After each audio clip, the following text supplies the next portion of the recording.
Welcome to H&R Creations.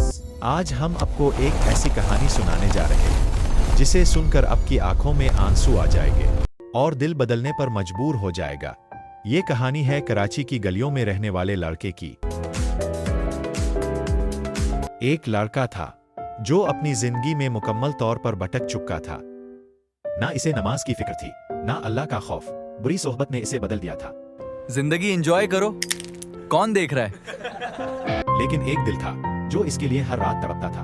या अल्लाह, मेरे बेटे को हिदायत दे दे, उसे सीधे रास्ते पर ले आ। बेटा, नमाज पढ़ लिया करो। अम्मी, आप हर वक्त यही बातें क्यों करती हैं? मुझे अपनी जिंदगी जीने दें। एक दिन वो बड़ी मुसीबत में फंस गया और सबने इसका साथ छोड़ दिया। इसी तन्हाई में इसे अपनी माँ की दुआएं याद आए।